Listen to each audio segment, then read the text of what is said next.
Hello again, everyone. Please forgive for the... I can't even talk today. Please forgive me for not being able to talk and for the infrequency of posting any videos.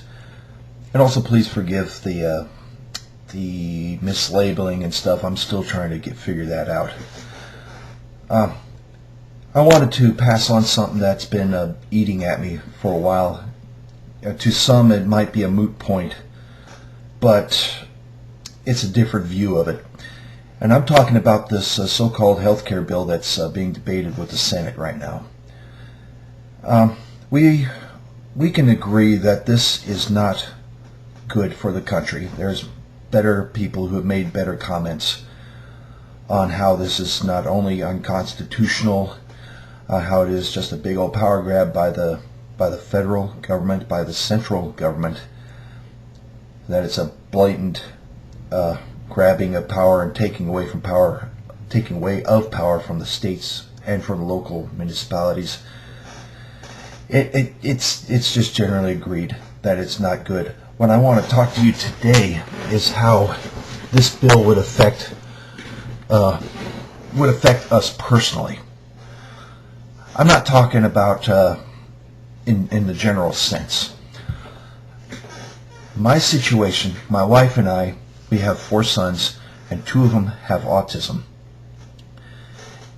And the general institutions, especially when my oldest of my 2 children with autism had basically told my wife, after their assessment, after their observation, their study of my son, of our first of our 2 sons with autism, when they said that his only hope was to be institutionalized, that first did something in my wife that set her out on a crusade, if you will. The conclusion that they gave cannot be correct.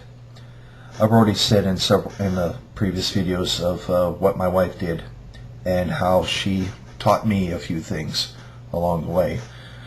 I'm afraid that this bill that's being debated right now is going to wrestle away the parents' right to raise and care for their children as they see best.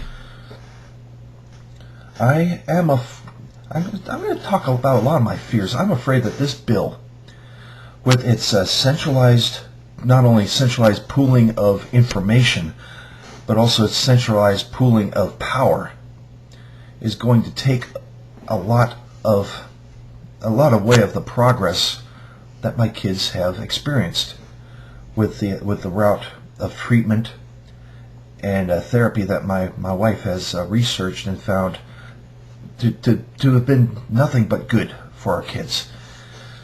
If we did listen to those so-called doctors and therapists and experts early on, our oldest son would still be in, he would be in an institution, and he would still be in that state that he was when we first learned that he was in autism, if not in a much worse state. He would not be speaking in full sentences now. He would not be communicating with us.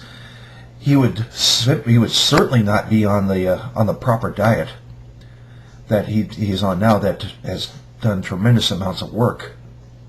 Tremendous amount of, like I said, I'm not very good at talking today. The route that he is on right now, that my wife and I are keeping him on,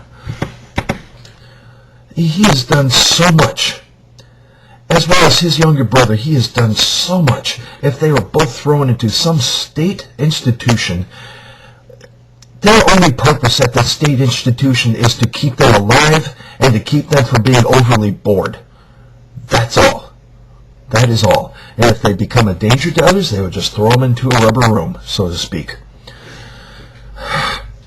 My fear with this bill, with its purported making a pool of information and some central database so that doctors can all over the nation if they had the right passcode and the right credentials, they could just look at anybody's medical records.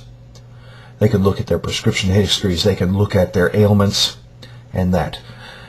And this is going to make what is, even with all its faults, it's still one of the best healthcare systems in the world, is in the United States. And there's some people in power who are too dumb to see that or to acknowledge that.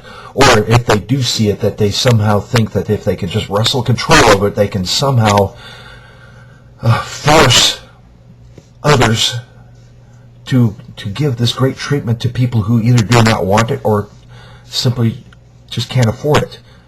I'm not knocking those who can't afford health care. I hope and pray that people would have access to proper and good health care.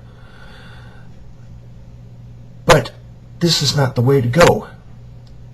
To having this gigantic behemoth of a bureaucracy, which is nothing more than Europe and Canadian systems written large. There is dare I say, almost a wet dream with some people thinking that our economy can sustain such a system. It will not work. On a personal level, I fear that that this is in the bill, that we would be forced to buy this insurance. And if we don't buy this insurance, we'd be subject to fines. It's subject to fines and jail time. This is nothing more than tyranny. This is nothing more than forcing the populace at the point of a gun to do what the government says. This is not American, and I will tell you why as it relates to my